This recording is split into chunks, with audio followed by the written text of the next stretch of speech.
ऐकलत का? मधुराज रेसिपीला सबस्क्राईब करताना घंटी पण वाजवा, म्हणजे जेव्हा माझ्या रेसिपीज ऑनलाईन येतील तेव्हा तुमच्या फोनची ही घंटी वाजेल. टिंग टिंग. नमस्कार, मी मधुराज रेसिपी मराठीमध्ये तुम्हा सर्वांचं खूप खूप खूप मनापासून स्वागत. आज आपण हादग्याच्या फुलांची भजी कशी बनवायची ते बघतोय.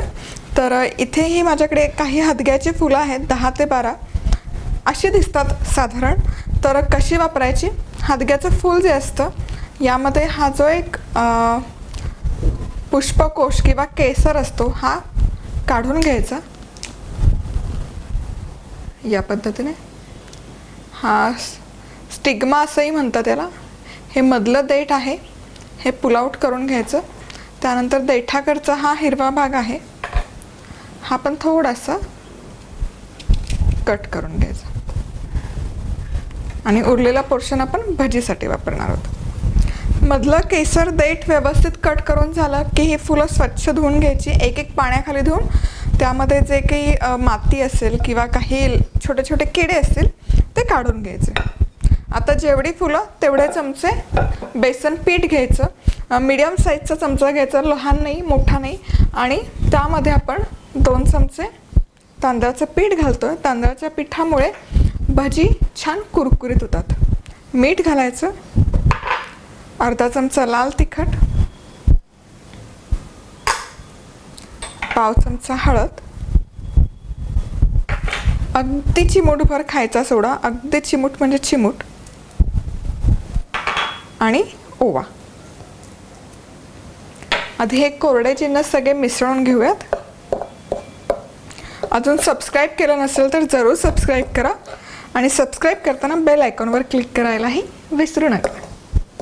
चला तर मग हे छान असं मिसळून झालं, मिक्स करून झालं की यामध्ये थोडं थोडं पाणी घालायचं आणि थोडंसं दाटसर असं पीठ मळून घ्यायचं, कारण त्या फुलांना कोटिंग छान आलं पाहिजे बेसनचं. सैल केलं तर कोटिंग म्हणावं तसं येणार नाही, त्यामुळे शक्यतो थोडंसं दाटसर ठेवायचं.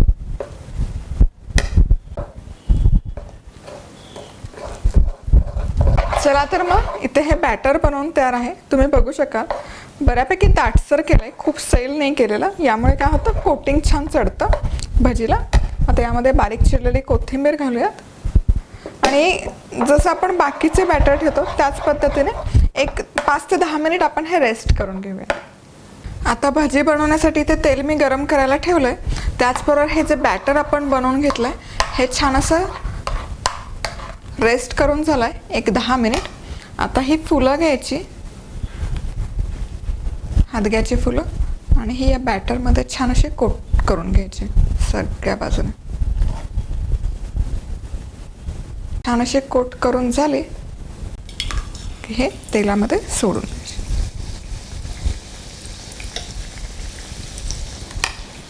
मस्त. आता मीडियम हीटवर मस्त असं सोनेरी रंग येईपर्यंत तळून घ्यायचे. छान कुरकुरीत होतात ही भजी आणि चवदारही तेवढीच होतात. एक 2 ते 3 मिनिट तळून झाली एक बाजू की पलटी करायचं आणि दुसऱ्या साईडनेही मस्त कुरकुरीत होईपर्यंत तळून घ्यायची. आता ही भजी मस्त अशी खरपूस दोन्ही बाजूने तळून झाली की काढून घ्यायचे. एक्सेस तेल आहे ते काढून घ्यायचं आणि वा, मस्त.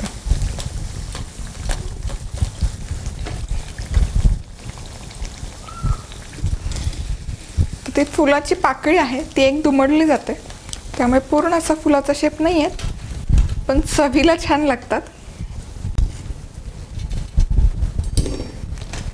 आता नेक्स्ट बॅच सोडूयात. कशी खायची ही भजी? अशीच खाऊ शकता किंवा मग हवं असेल तर सॉस, चिंच गुळाची चटणी याबरोबरही खाऊ शकता. पीठ 1 चमच्याला 1 फूल असं घेतलं की परफेक्ट असं पुरून येतं. सबस्क्राईब केलं नसेल पटापट सबस्क्राईब करा. का नाही बरं तुम्ही सबस्क्राईब करत पटापट? त्यामुळे काय होईल, ह्या ज्या रेसिपीज मी पोस्ट करत असते त्याचं नोटिफिकेशन पटापट तुम्हाला मिळेल. त्यामुळे सबस्क्राईब करा. सबस्क्राईब करताना बेल आयकॉनही क्लिक करा. लाईक करू शकता, शेअर करू शकता. तर आज वेळात वेळ काढून तुम्ही ही रेसिपी पाहिल्याबद्दल तुम्हा सर्वांचे खूप खूप खूप मनापासून धन्यवाद. पुन्हा भेटूयात अशाच एका छानशा रेसिपीवर. तोपर्यंत मस्त राहा, खुश राहा, आनंदी राहा आणि सगळ्यात महत्त्वाचं खात राहा.